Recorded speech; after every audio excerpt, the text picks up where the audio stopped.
Welcome to our next episode of the 5 Moments of Need Performance Matters series.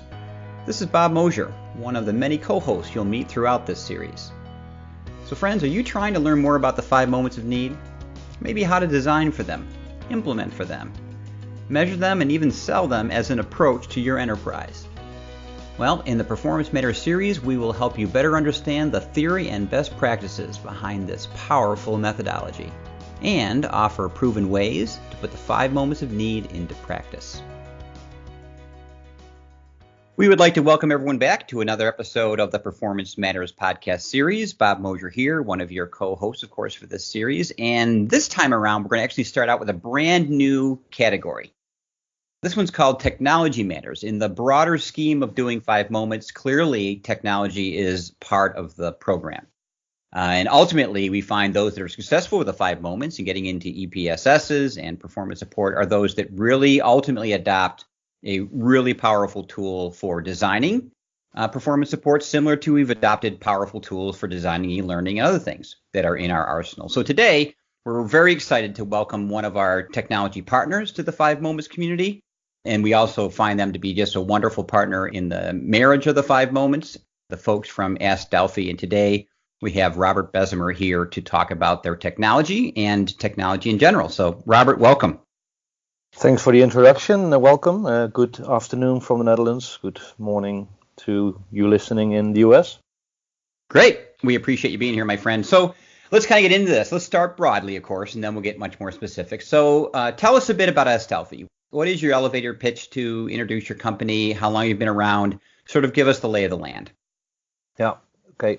So basically, we started working on the AskDelphi platform 5 years ago. And that was mainly done out of a need that we saw in the market space to have a platform, an EPSS, that really follows the 5 moments of need methodology and that incorporates the guiding principles of contextual, of embedded, just enough, curated. And at that point in time, we weren't able to find the tooling that we needed to offer our customers solutions that they needed. So we decided to create from scratch, really, a system that would support those 5 moments of need and really enable workflow learning. So that's basically how we got started 5 years ago. We're based out of the Netherlands. We have 2 main development hubs. One is based out of Germany and the other one based in the Netherlands, where I'm also located. Brilliant. Perfect. So you kind of led me in my next question, Robert, which is this, EPSS has been around a long time, right? We quote Gloria Geary from 1991. And unfortunately, because of that and that legacy, we battle, the perception of this tool, back to RoboHelp and some of the much more immature versions of what EPSSs have really become. So could you just kind of give us a lay of the land of how you see your product and EPSSs, frankly, in general, in the broader learning landscape of like an LMS and LXPs, these new learning experience platforms that are emerging, super crowded and confusing landscape. Can you tame that a bit for us with your feeling around your product and EPSSs in general? Yeah. So, in fact, it was yesterday that I had a conversation with an LMS company, and they were struggling with customers that were approaching them saying, we want performance support, we want 5 moments of need, so even using that terminology already. And they, on their websites and in all their marketing communication, they are promising the world that they are a workflow learning company, but obviously at the moment that they need to perform, they fall short. And the real gist of that is that they are not following any methodology. They're much more focused on having that formal learning piece. So it's not something that you can enable by just leveraging any other tool that's around. We see a lot of customers that we go in with the methodology, and then they always come up with the question about technology, and they say, can't we use SharePoint? We have that already. Or can't we use this other tool that we already have? And we always are very open in our conversation. So we say, let's see how that can enable your learners in the workflow. And is it also mobile responsive? And does it work outside of an IT environment? Does it scale across the organization, et cetera, et cetera? And does it really have those elements in there that makes the 5 moments of need powerful? And basically, with every discussion that we start and every project that we start with customers and other organizations, we always build a quick proof of concept, and AskDelphi is really well equipped to quickly create very visual proof of concepts. And then they see, well, this is exactly what we need. It's different from what you would have from any learning journey in a formal learning environment. It's really that support in the workflow, process, task, step support. So that's how we show them what the differences really are, because a lot of people don't understand the differences until they really see it. So that's how we can quickly overcome the fact that, can't we use one of our existing tools in the toolbox? So, Robert, where do you see it then relative to those other things? I mean, you threw out the word formal learning and some other things. Where is an EPSS today? What does it do relative to an LMS or SharePoint? Because one thing we hear all the time from the performance support community, or we hear in our work, is, look, if I walk in with another tool, I'm going to get a ton of pushback. I fought for the LMS. I fought for Captivate. And, I'm paying all these license fees. And I'm speaking to people that, IT departments, lines of business, they're not learning folks, right? And then, of course, we get we have SharePoint. Isn't SharePoint in the workflow? Can you position an EPSS relative to those things a bit better for folks so they can kind of better understand the delineation, in your opinion? Yeah. So what we are trying to do is always explain them that we need to work based from a process, task, and then levels of support perspective. So start there. Look at tools that are around that can actually visualize those processes and those tasks, and that can support a just enough pyramid. So that is typically a way that we then kind of start filtering out a Captivate, for instance, which doesn't fit in there. Then you can say, let's use some nice graphic and put it on SharePoint. But that really doesn't offer contextual access in the way that we envision that. And really showing that by incorporating assets that are around in the organization, people see, okay, so we don't have to throw away the investment that we already did. We can actually make the investments that we've done much more, pay off much more. So that's basically how we're trying to position an EPSS versus the other tools around. And typically people realize that they can't achieve what they want by sending people off into a formal learning tool. Yeah. The two things that I think you came around to that I think are so powerful is the fact that it's not diminishing those other tools, right, or that investment. In fact, it's probably making that investment much greater than they ever could with those tools in and of themselves. And they're probably struggling with that, like by usage of LMSs are not high. SharePoint people struggle with because of the chaos, right? Captivate's terrific, but it only makes e-learning, frankly, right? So EPSS is sit on top of that, do a brilliant job of making that all work. And then to your point, with this movement into workflow learning, I don't know of another tool that deals with that contextual piece any better than EPSSs, right, which is the crux. So, my friend, you mentioned this idea about mapping to the 5 moments. How does your technology, in your opinion, Robert, support that directly? How does it help people who are on the 5 moments journey to make it more complementary or, frankly, in some ways, even easier for them? Yeah. So I was lucky enough to work with 2 great gentlemen, actually as colleagues of mine, and you might have heard of them, Bob Mosher and Conrad Gottfriedson. And so I was, this dates back 10 plus years ago, and I was exposed to that 5 moments of need by the creators. And I started, developing more experience around how can we implement that with customers, how can we make it effective. And one of the crucial parts of the 5 moments of need methodology is coming up with the workflow analysis, critical skills analysis, and having that learning experience and performance plan. So when we started creating AskDelphi, I thought we need to find a way where we can basically import this LEAP structure so that people from the get-go have a process, task, step structure, and they can then start filling that with relevant content and linking to the relevant support assets and learning assets and what have you, so that they can have a kind of flying start in creating their performance support solution. So that's where we started off with. And then we had to think of, okay, how can we make things context sensitive? So how can we make it context sensitive to an IT application? But then again, I also have customers that have tasks outside and inside IT. So we are looking for ways to offer both IT contextual help and workflow contextual help. So all of those principles that you guys teach in your 5 moments of need approach, we incorporated into our product. So Making it embedded means in our world, being responsive as well, as in responsive design. But also we're now investigating with HoloLenses for people that need to have their hands available while they're working on a car repair, for instance. So it's that notion of embedded that we're looking at in various ways. Brilliant. Thanks.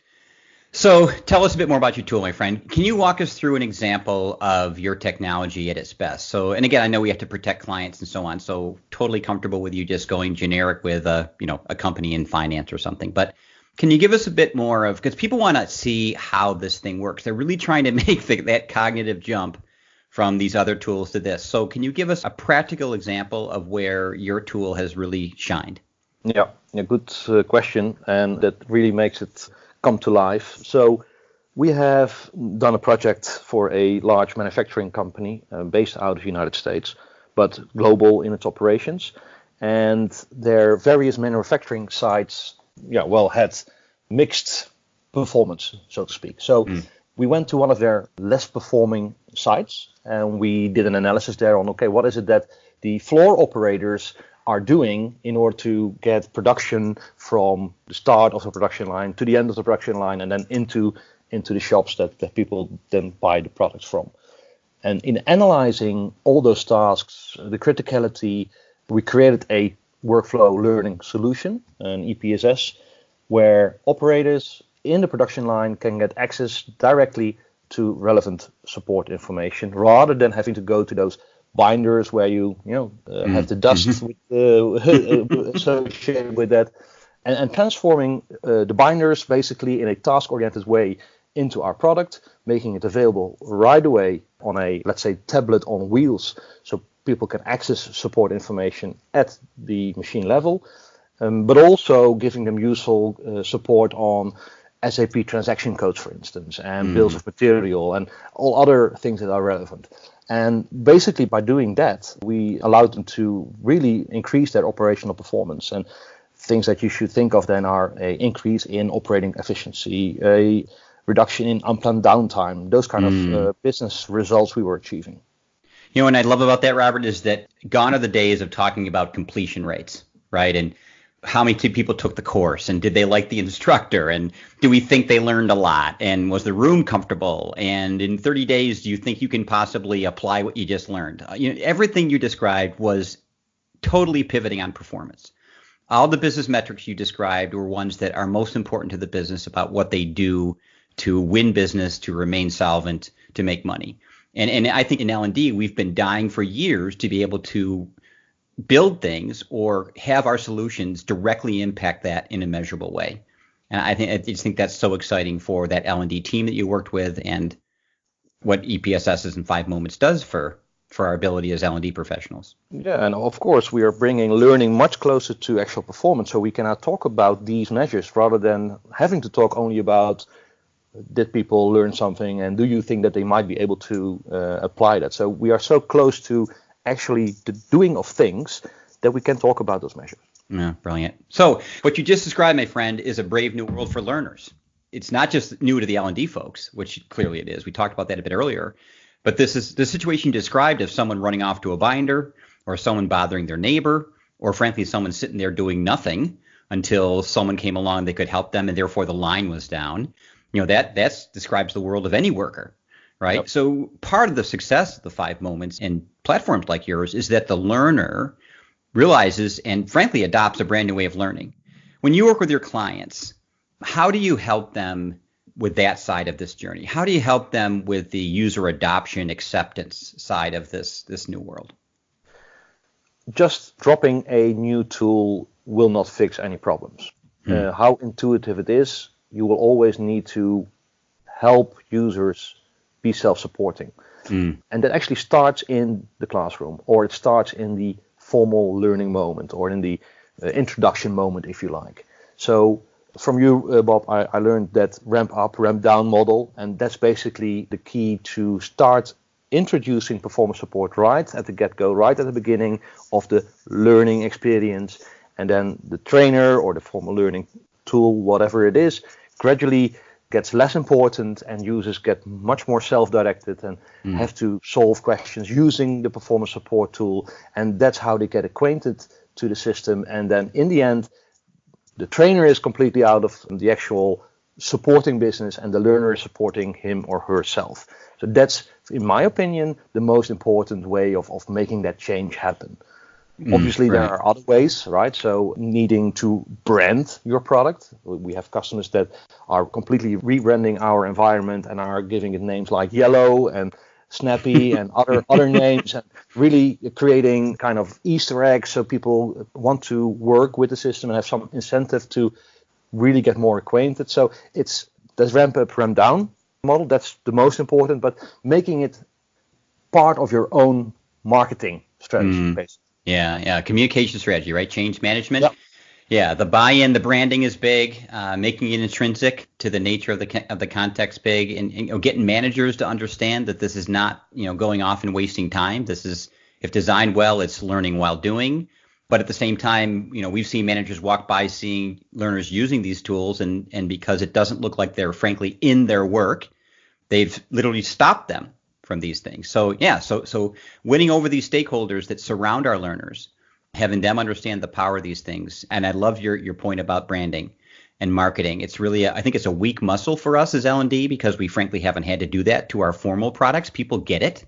They know what they are. They know why they come to them. They think they know what they get out of them. But this is a brave new world and needs that help. So brilliant. So friend, let's wrap this up. It's been spectacular. You've talked to hundreds of clients, Robert, over the years. I've known you, like you said, forever. You've been brilliant at helping organizations ease their way into this. For those listening, many are on the journey way back in the beginning, right? This is new to them. So as someone who's been a part of multiple implementations, can you give us one mistake, one area that if you said, look, for those of you new to this, be awful careful about this. Here's one thing I'd recommend you don't do, or frankly, you can go the other way, would do, that I have seen make the possibility of a 5 moments transformation work.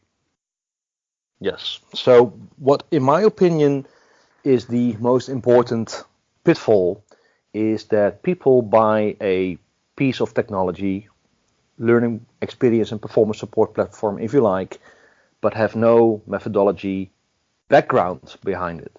And that is also something that early on in the development of AskDelphi we've seen happening, where people see the power of our platform, but have no background in the 5 moments of need methodology. And then it's really not going to work. Even though we've structured AskDelphi in the best possible way, you need to have the basic notion of rapid workflow analysis and critical skills and making that whole architecture work for you to have a successful project with AskDelphi.